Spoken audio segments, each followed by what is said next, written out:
Praise the Lord. தந்தை மகன் தூய ஆவியின் திருப்பெயராலே ஆமென். என் அன்பிற்குரிய சகோதர சகோதரிகளே, இன்றைய இறை சிந்தனையாக ஏசப்பா நமக்கு தருவது மத்தேயு நற்செய்தி இயல் 5 இறை வார்த்தைகள் 3, 4 மற்றும் 6. ஏழையரின் உள்ளத்தோர் பேறு பெற்றோர், ஏனெனில் விண்ணரசு அவர்களுக்கு உரியது. துயருறுவோர் பேறு பெற்றோர், ஏனெனில் அவர்கள் ஆறுதல் பெறுவர். நீதியின் பொருட்டு துன்புறுத்தப்படுவோர் பேறு பெற்றோர், ஏனெனில் விண்ணரசு அவர்களுக்கு உரியது. இன்றைய நற்செய்தியில் தூய மத்தேயு 9 வகையான நற்பேறு உள்ளவர்களை விண்ணரசிற்கு உரிமை உள்ளவர்களாக அறிவிக்கின்றார். பழைய யூத சட்டத்தை விலக்கி ஒரு புதிய நெறியை நமக்கு தருகிறார் நம் ஆண்டவர். இது இறை ஆட்சிக்கே உரித்தான மதிப்பீடுகளை கொண்டது. தீமைகளுக்கு எதிராக நன்மை புரிந்து உலகில் அமைதி ஏற்பட செய்வதே இயேசுவின் புரட்சிகரமான புது நெறி.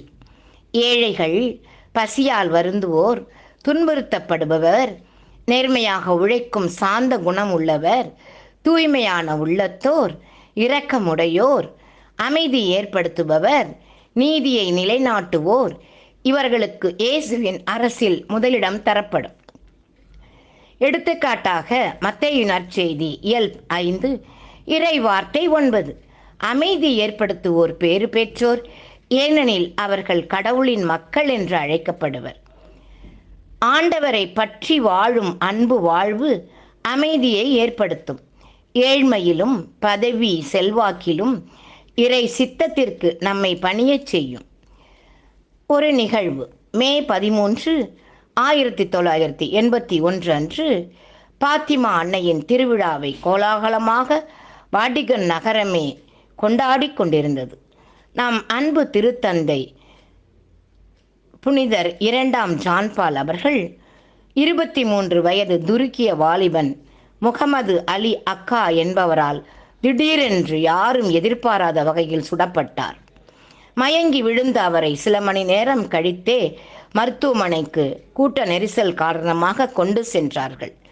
மக்கள் செய்வதறியாது திகைத்து நின்றனர். பல மணி நேரம் அறுவை சிகிச்சைக்கு பின் போராடி அன்னையின் பரிந்துரையால் உயிர் பிழைத்தார். மருத்துவமனையிலிருந்து திரும்பியதும் அவர் பார்க்க ஆசைப்பட்டது தன்னை சுட்ட அந்த வாலிபனைத்தான். அமைதியின் தூதரானார்.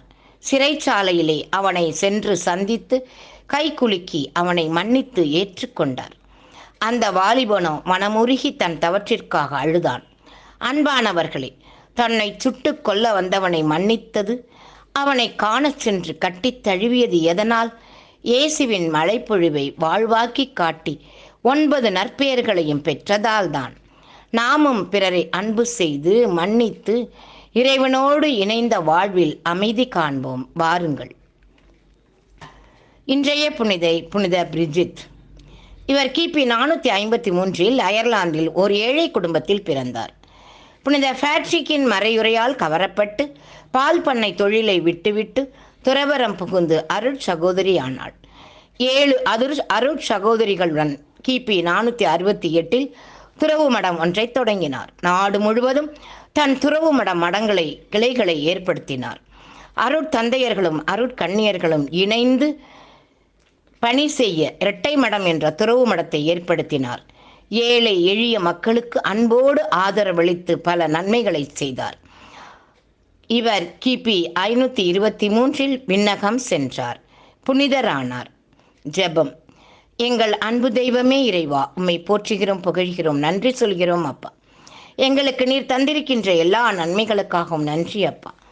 எங்களை தூயவராக, அன்புள்ளவராக, இரக்கமுள்ளவராக, உம்மையே பற்றி கொண்டிருப்பவராக, அமைதியை ஏற்படுத்துபவராக படைத்ததற்காக நன்றி இயேசுவே. நாங்கள் எந்த நிலையில் இருந்தாலும் உம்மோடு வாழும் வாழ்வில் பற்றுக்கொண்டு வாழ செய்தருளும் அப்பா. நாளைய நாள் உமது அருளின் நாளாக, உமது ஆசிரியின் நாளாக அமைய வரம் தாங்கப்பா. ஆமென். பகைமை உள்ள இடத்தில் பாசத்தை வளர்க்கவும், பகைமை உள்ள இடத்தில் பாசத்தை வளர்க்கவும்,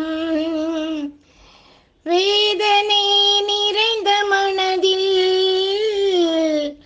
மன்னிப்பு வழங்கவும் கலக்கம் அடையும் வாழ்வில் நம்பிக்கை ஊட்டவும் அமைதியின் தூதனாய் என்னையே மாற்றுமே.